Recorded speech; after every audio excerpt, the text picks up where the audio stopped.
வணக்கம், நான் உங்கள் PKK in live designs with PKK. இனி ஒரு அழகான செய்தியோடு என்னுடைய வீக்கெண்ட் ஹோம் வார கடைசியில் வந்து தங்கும் வீட்டிற்கு வந்திருக்கிறோம். இங்கு ஒரு அழகான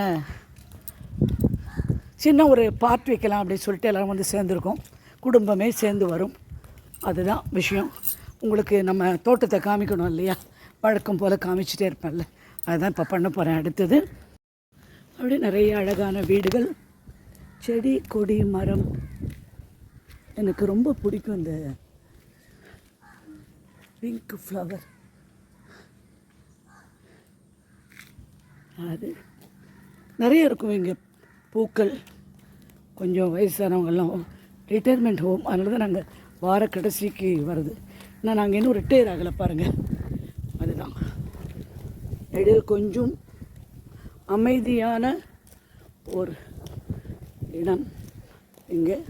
இப்போ அழகழகான பூக்களுக்கு நடுவே நானும் அமர்ந்து உங்களோடு பேசப் போகிறேன்.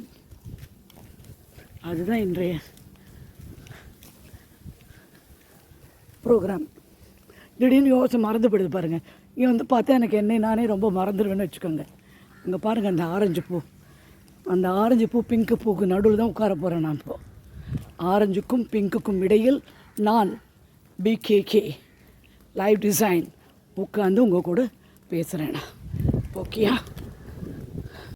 மேனிஃபெஸ்டேஷன் பற்றி திரும்பவும் பேச போகிறேன். நிறைய பேர் மேனிஃபெஸ்ட் பண்ண முடியலம்மா, கஷ்டமாக இருக்குது அப்படின்னு. மேனிஃபெஸ்ட் பண்ண முடியலைன்னா காலையில் எழுந்த உடனே நீங்கள் என்ன செய்யணும்னா, ஒரு முதல் நாள் ராத்திரியே ஒரு 10 விஷயம் எதற்கெல்லாம் நீங்கள் நன்றி சொல்லணும் அப்படின்னு நினைக்கிறீங்களோ அந்த 10 விஷயமும் நீங்கள் எழுதிக்கோங்க.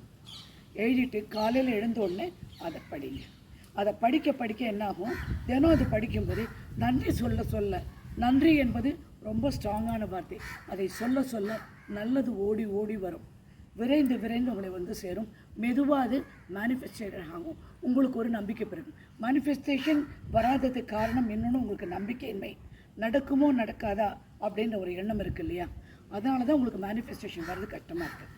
நடக்கும் அப்படின்னு நீங்கள் நினச்சிங்கன்னா கண்டிப்பாக அதை காட்சிப்படுத்த முடியும். என்ன நடக்கும், எனக்கு என்ன வேணும், கல்யாணம், பணம், வீடு, வேலை, எல்லா விதமான விஷயங்களும் உங்களுக்கு தேவைப்படுது இல்லையா. அதனால் நீங்கள் வந்து என்னெல்லாம் வேணுமோ அதெல்லாம் கிடைத்துவிட்ட உணர்வுகளை கொண்டு வேண்டும். ஏன்னா நீங்கள் ஏன் உங்களுக்கு அந்த உணர்வு வரலைன்னா கிடைக்குமோ கிடைக்காதோ, நடக்குமோ நடக்காதோ அப்படின்ற அந்த எண்ணத்தினால்தான் உங்களுக்கு அது நடக்கிறதில்ல. புரிஞ்சுதா? நீங்கள் என்ன பண்ணணும், பொறுமையாக அழகாக ஒரு விஷயம் நடந்தால் அதுக்கு உள்ள என்ன விஷயம்லாம் நமக்கு உணர்வுகள் வரும், சந்தோஷத்தை தரும். அதனால் ஆகக்கூடிய காரியம் என்ன, இன்க்ரிமெண்ட் கிடைக்கணும், பரீட்சையில் பாஸ் ஆனால் நான் என்ன பண்ணுவேன், என்ன பண்ணால் என்ன சந்தோஷம் வரும், கேக்கு வெட்டி கொண்டாடுற வரைக்கும் நீங்கள் யோசனை பண்ணிடலாம். நண்பர்கள் உங்களை வாழ்த்துற வரைக்கும் நீங்கள் யோசனை பண்ணிடலாம். பண்ணினா ஆட்டோமேட்டிக்காக நன்றி நன்றி நன்றி நன்றின்னு சொல்லுங்கள். எல்லா விஷயத்தையும் ஆரம்பிப்பது நன்றியோடு தான். ஒரு நாளை ஆரம்பிப்பதும் நன்றியோடு தான், படுக்க போகும்போதும் நன்றியோடு தான். Passcode okay okay.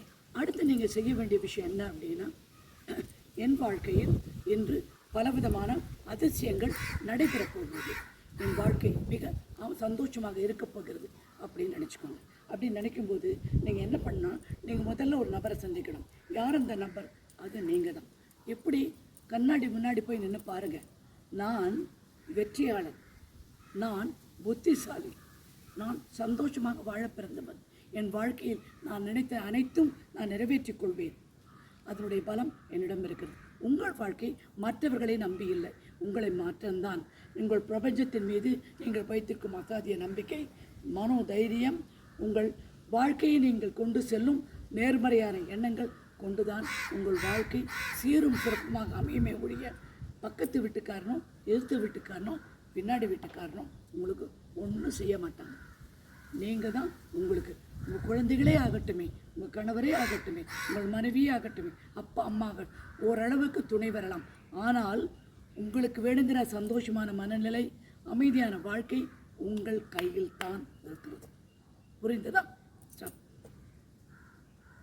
4 விஷயங்களை நீங்கள் அவாய்ட் பண்ணணும். மேனிஃபெஸ்டேஷன் பண்ணணும். புரளி பேசுறது, இவங்க அப்படி, அவங்க அதை பண்ணாங்க, அவங்க வீட்டில் போனால் இதெல்லாம் இப்படி நடந்தது, இவங்க இது சரியில்லை அப்படின்னு சொல்லவே சொல்லாதீங்க. ஏன்னா அது வந்து நேர்மறையான அலைவரிசை.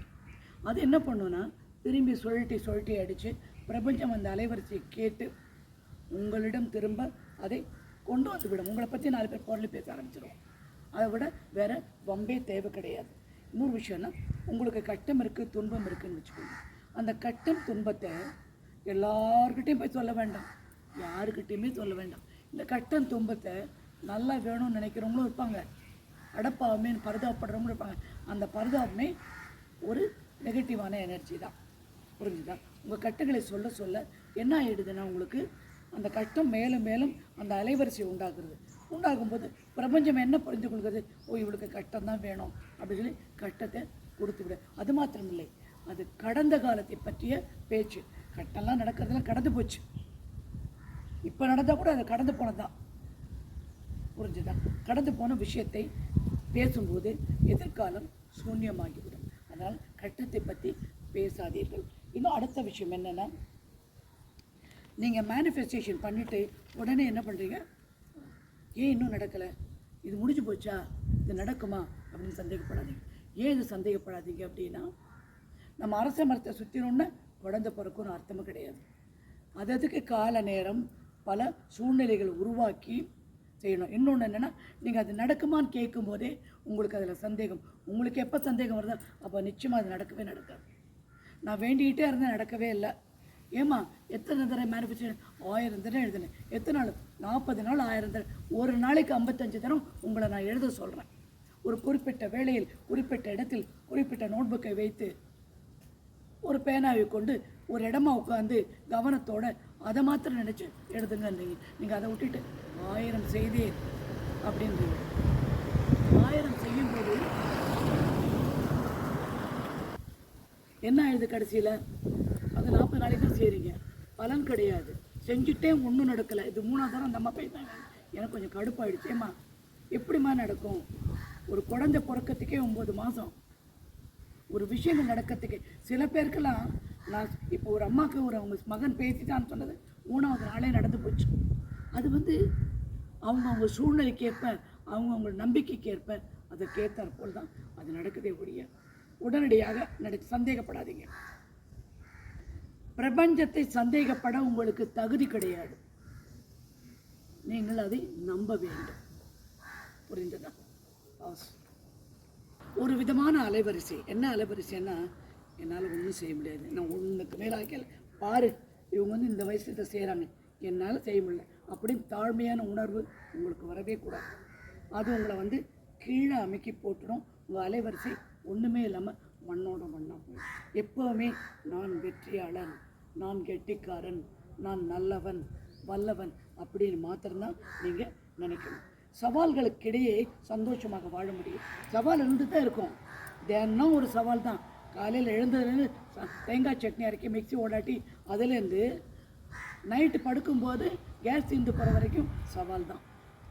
வாழ்க்கையே எல்லாம் சவால். ஆனால் சவாலுக்கு இடையே சந்தோஷமாக வாழ கற்றுக்கொள்ளுங்கள். நீங்கள் சந்தோஷமாக வாழ கற்றுக்கொள்ள உங்களுக்கு தானாகவே உங்களுடைய சவால்கள் சமாளிக்கப்படும் பிரபஞ்சத்தால்.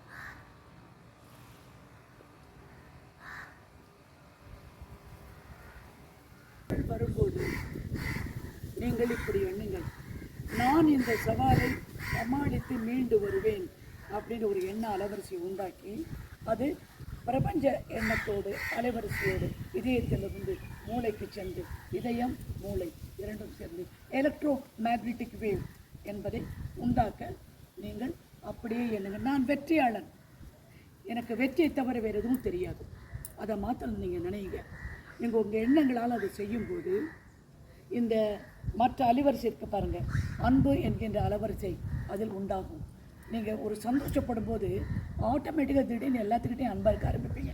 ஒரு வெற்றி கிடைக்கும் போது ரொம்ப சந்தோஷமாயிடுங்க. அந்த சந்தோஷம் வந்து இங்கே மேனிஃபெஸ்டேஷன் என்கின்ற விதைக்கு ஊற்றுகின்ற நீராக அது வளர்ந்து செடியாக உங்கள் கனவு விருஷமாக, மரமாக, மலராக அது மலரும். அவரோட கவிதை ஒன்றுங்க, இதம் சோறு தின்று. பாரதியாரும் தெரியாதுங்க, தப்பாக சொன்னோம் சொல்லிட்டான்.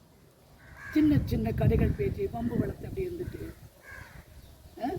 அதே மாதிரி யூஸ்லெஸ்ஸாக ஒரு வாழ்க்கை. நான் வீழ்வேன் என்று நீ நினைத்தாயா அப்படி நீங்கள் யோசனை பண்ணணும். உலகுக்கு உங்களுடைய திறன், உங்களுடைய புத்திசாலித்தனம், நீங்கள் ஒரு வெற்றியாளர் அப்படின்னு சொல்லிட்டு நீங்கள் காமிக்கணும். அதை காமிக்க உங்கள் என்னால் நீங்கள் பெரிய உங்களுடைய உலகம் என்ன, உங்களுடைய கணவன், மனைவி, குழந்தைகள், சொந்தக்கார், மாமனார், மாமியார், மைத்துனர், இவங்க முன்னாடி நீங்கள் தலை நிமிர்ந்து நிற்கணும். அது செய்யறதுக்கு உங்களுக்கு மனோதைரியம் வேணும். எண்ண அலைகள், மேனிஃபெஸ்டேஷன், நன்றி சொல்லுதல், அன்பை வளர்த்தல், கருணை காட்டுதல், அத்தனையும் உங்களுக்கு சேர்ந்து வந்தால் உங்களை வெல்ல யாராலும் முடியாது. பிரபஞ்சம் உங்களுக்கு தலை வணங்கி வேண்டுவன உங்களுக்கு கொடுத்துவிடும். நிறைய குழந்தைகள் பரீட்சை எழுதப்பறேன், ப்ளீஸ் ப்ளீஸ் பாட்டி எனக்கு உதவி செய்யுங்க அப்படின்னாங்க. ஒன்றுமே இல்லைம்மா, எக்ஸாமினேஷன் வர மட்டும் தினம் காலையில் ஒரு 4-5 மணிக்கு எழுந்துக்கோ, எழுது 55 தினம். என்ன எக்ஸாம் எழுதுறியோ, நான் இந்த பரீட்சையில் அந்த எக்ஸாம் பேர் போட்டுட்டு பாஸ் செய்து விட்டேன், எனக்கு நல்ல வேலை கிடைத்து விட்டது, பிரபஞ்சத்துக்கு நன்றி. 55 தினம் எக்ஸாமினேஷன் காலையில் கூட எழுதிட்டு போ, தைரியமாக போ, நீ பாஸ் ஆகிடுவேன். புரிஞ்சுதா? அதே மாதிரி நிறைய பேர் இந்த கல்லை பற்றி கேட்டுட்டு இருந்தீங்க. நான் கல் எங்கேருந்து வரவழைக்கணும், ஒருத்தர் யாரோ வச்சுருக்காங்க, அவங்ககிட்ட கேட்டு தான் நான் வர வைக்கிறேன்.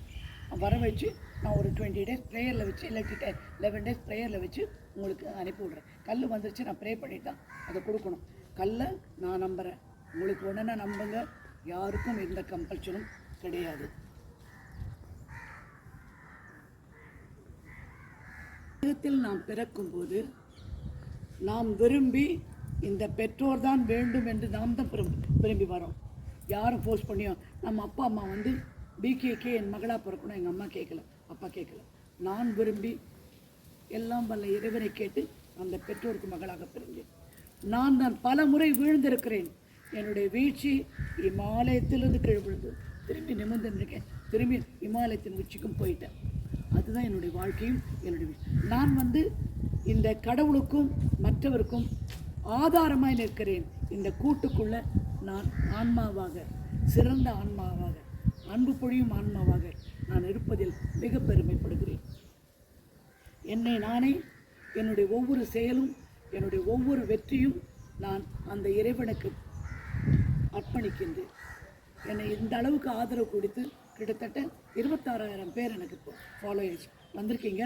டிசம்பரில் 1 லட்சம் கேட்டால் நீங்கள் செய்யலை. நிறைய ஷேர் பண்ணி சப்ஸ்கிரிப்ஷன் நீங்கள் தான் பண்ணணும். புரிஞ்சு? ஏன்னா என்னுடைய கன்சல்டன்ட் சொல்கிறேன், ஏம்மா நீங்கள் சொல்லக்கூடாதா, சொல்லுவாங்க, உங்களுக்காக செய்வாங்கன்னு. பண்ணுங்கள், நல்லபடியாக இருங்க. திரும்பியும் வருவேன். நாளைக்கு நாளைக்கு தான் இதோட ஒரு நல்ல சந்தோஷமான வீக்கெண்ட் என்ஜாய் பண்ணுங்கள். I am going to enjoy with my flowers and my tree. Okay, you take care. I love you.